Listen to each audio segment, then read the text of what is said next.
అదే RTV app వార్తల్ని క్షణాల్లో చదివే అవకాశం ఉంటుంది. ఒక న్యూస్ పేపర్, ఒక టెలివిజన్ ఛానల్ మీ చేతుల్లో ఎప్పుడూ ఉంటాయి. మాది ప్రొద్దుటూరు మండలం కల్లూరు గ్రామం నివాసిలో ఉండే గోర్ల చిన్న ఓబయ అనే నేను గ్రామ నివాసి. మా భూమి పట్టా భూమి 744/1, 750/2, 750 నెంబర్ సర్వే నెంబర్లు గల ఈ భూమి 4 ఎకరాల 83 సెంట్ల గల భూమి భూ కబ్జాకు అంకితమైంది సార్. మేము ఎంత పోరాడినా కూడా గత ప్రభుత్వంలో ఇట కల్లూరు వైసీపీ నాయకుడు నాగేంద్రారెడ్డి గారు మా భూమి ఆక్రమించడం జరిగింది. ఫస్ట్ సారి ఆయన 25 సెంట్లు ఎంఆర్ఓ నాకు గ్రామ సచివాలయానికి జగన్ పుట్టిన తేదీకి గాను నేను మొట్టమొదటిసారిగా పొద్దుటూరు తాలూకాలో అందరికన్నా ముందు సచివాలయాన్ని మొదలు పెట్టాలని అనుకున్నాను అని ఆ విధంగా మా భూమిలో ఎంటర్ అయ్యి ఈ విధంగా భూమిని దౌర్జన్యంగా లాక్కున్నారు సార్. మేము తక్షణం ఎమ్మెల్యే గత ప్రభుత్వం ఎమ్మెల్యే రాజమల్లి శివప్రసాద్ రెడ్డి గారిని కలిసడం జరిగింది. ఆయన కాడికి పోతానే తక్షణమే ఎంఆర్ఓ గారికి ఫోన్ చేసి, అయ్యా ఇట్లా కల్లూరు గ్రామం నుండి కొంతమంది రైతులు వచ్చినారు, ఇలా ఏంటి విషయము, ఈ భూమికి వాళ్లకు సంబంధం ఏంది, మనకు సంబంధం ఏమని ఆయన వివరణ కోరినాడు సార్. కోరితే ఈ భూమి సార్ మనకు వాళ్ళకు ఎటువంటి సంబంధం లేవు, మన దగ్గర ఏ ఎవిడెన్స్ లేవు, వెరిఫికేషన్లో ఉంది అని ఆయన సమాధానం ఇవ్వడం జరిగింది. వెరిఫికేషన్లో ఉన్న భూమిని అతనికి సచివాలయానికి ఎవరి సొమ్మని మీరు ఇచ్చినారు అని ఆయన ప్రశ్నించడం జరిగింది సార్. ఆయన వెంబడే వైసీపీ నాయకుడు నాగేంద్రారెడ్డి, రాచమల్లు ప్రసాద్ రెడ్డి ఇట్లా మాటలు ఎవరికి చెప్పే మాటలు ఆయన వాక్చాతుర్యంగా మాట్లాడతాడు. నాకు ఆయనతో పని లేదు సార్, మీకు కావాలంటే డైరెక్టు సీఎం గారితో నేను మాట్లాడి ఏమైనా చేయగలుగుతాను అని ఈ విధంగా భయభ్రాంతులకు గురి చేసి రెవెన్యూ అధికారులను భ్రమపెట్టి ఈ విధంగా మా భూములను అన్యాక్రాంతం చేసినారు సార్.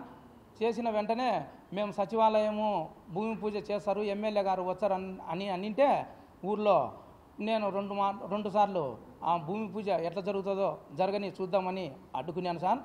మళ్ళా పొద్దుటూరు ఎంఆర్ఓ ఆర్ఐ ఇద్దరు ఊరి పెద్ద మనుషులు విఆర్ఓ సమక్షంలో నన్ను పిలిపించి, నీది 83 సెంట్లు మాత్రమే పట్టా భూమి ఉంది, దీనికి నేను ఎకరా చేసిస్తాను, నా భూమి పూజకు అడ్డు రావాకు, కేవలం నీకోసం మాత్రమే నేను 2 సార్లు ఎమ్మెల్యే దగ్గర నా పరువు పోయింది, నేను 83 సెంట్లకు 1 ఎకరా చేసిస్తాను అనే మాట ఇచ్చి, మీరే చెప్పురా నువ్వు నాకు అంత సన్నిహితం, నిన్ను చూసి మాత్రమే నేను ఎమ్మెల్యే డేటు 2 సార్లు వాయిదా వేసుకున్నాను అని ఈ విధంగా మనతో చెప్పించుకొని 20 సెంట్లు సచివాలయం గల భూమి నిర్మించుకుంటానని 4 ఎకరాల 83 సెంట్ల భూమిని ఆక్రమించినారు సార్.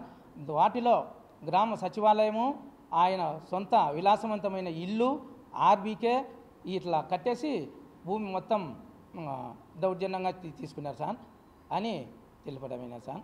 మేము పోతామనే ఉద్దేశంతో రూరల్ పోలీస్ స్టేషన్ నుండి కానిస్టేబుల్లను పంపించి, అయ్యా మిమ్మల్ని ఎస్ఐ రమ్మంటున్నాడు మీరు రాండి అంటే, మేము ఏ దాంట్లో అట్లా పాల్గొనలేదు సార్, ఎందుకు ఎస్ఐ రమ్మన్నాడని మేము రూరల్ పోలీస్ స్టేషన్కి వెళితే ఎస్ఐ గారు బయటికి పోయినారు, మీరు ఉండండి కూర్చోండి, మీరు బయటికి పోవద్దుగా సాయంత్రం వరకు అని మమ్మల్ని అట్లా కూర్చోబెట్టి, సాయంత్రం అయిన తర్వాత ఏం సార్ మేము ఉదయం వచ్చినాము, అన్నమో నీళ్ళు కావాలి కదా మాకు, మేము ఏం సార్ అంటే, లేదు మీరు రేపు వెళ్ళండి సార్ బయటికి పోయినాడు రాలేదు అనేసరికి అట్లా ప్రొద్దుటూరు మా ఊర్లో కల్లూరు గ్రామంలో చేసే వైసీపీ కార్యక్రమాలు, ప్రభుత్వ కార్యక్రమాలు అన్నింటినీ ఆ విధంగా మేము అడ్డుకుంటా వచ్చే ఆయన ఆ విధంగా పోలీసు వాళ్ళని పెట్టి నన్ను మా అన్న కుమారుని పోలీస్ స్టేషన్కి రమ్మని, మేము ఏమో ఎస్ఐ గారు రమ్మన్నారు కదా గౌరవంగా ఆడికిపోతే, ఎస్ఐ మా ఊరికి వచ్చాడు సార్, మేము పొద్దుటూరు పోతాం, అంతకులోపు ఈ కార్యక్రమం అయిపు చేసి రేపు రాండి అంటారా, ఇంకా అంతే సార్, ఇంకా మమ్మల్ని మళ్ళీ పిలిచారు.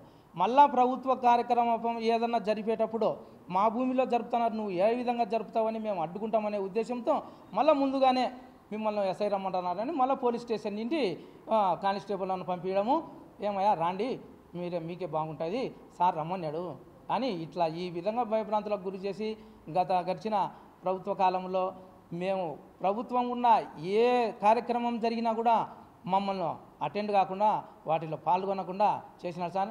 అయితే రాచమల్లి శివప్రసాద్ రెడ్డి మాత్రం ఎంఆర్ఓకు బాగా వివరంగా చెప్పినారు సార్, ఇప్పటి నుండైనా మనకు వాళ్ళ భూమికి ఏం సంబంధం లేకపోతే ఇప్పుడైనా వాళ్ళకి ఎవిడెన్స్ వాళ్ళతో సంతకాలు తీసుకొని, లేదు వాళ్ళదైతే వాళ్ళకు సహకరించి వాళ్ళ భూమిని వాళ్ళకి ఇయ్యండియా, అట్లా మనం ఇబ్బంది పెట్టకూడదు, ఏం మీ సొమ్మ వాళ్ళ సొమ్మ అట్లా చేయడము అని ఎమ్మెల్యే గారు బాగానే చెప్పినారు సార్.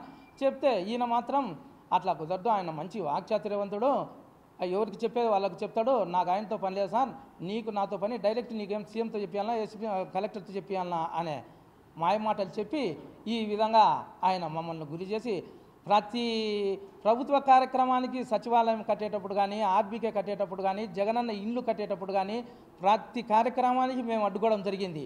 ఒకరోజు సాయంత్రం ముందే వచ్చి రేపు రావాలని పోలీస్ కానిస్టేబుల్ సార్లు వచ్చి మమ్మల్ని చెప్తారు సార్. మేము పోకుండా గౌరవంగా వాళ్ళు వచ్చి చెప్పిన తర్వాత పొద్దున్నే పోతామా, ఈడ 11 గంటలకు ఊర్లో కార్యక్రమం మొదలుపెట్టి ఆ కార్యక్రమం పూర్తి చేసుకుంటా అట్లా ఆయన మమ్మల్ని మాయగా చేసినాడు సార్. ఇది దయవుంచి మిత్రయా వాళ్ళు ఇప్పుడే ప్రభుత్వంలో అయినా నాకు న్యాయం జరుగుతుందని, ఇప్పుడున్న ప్రభుత్వం సీఎం గౌరవనీయులైన సీఎం చంద్రబాబు నాయుడు గారు కానీ, deputy CM Pawan Kalyan sir కానీ, లోకేష్ సార్ కానీ మా వివరణ తీసుకొని మా దగ్గరుండే ఎవిడెన్స్ పరిశీలించి మాకు మీడియా వాళ్ళు సహకరించవలసిందిగా కోరుతున్నాం సార్. మరిన్ని వీడియోస్ కోసం ఛానల్ ని సబ్స్క్రైబ్ చేయండి, లేటెస్ట్ అప్డేట్స్ కోసం వాట్సాప్ ఛానల్ ని ఫాలో చేయండి, అండ్ లింక్ డిస్క్రిప్షన్ లో ఉంది.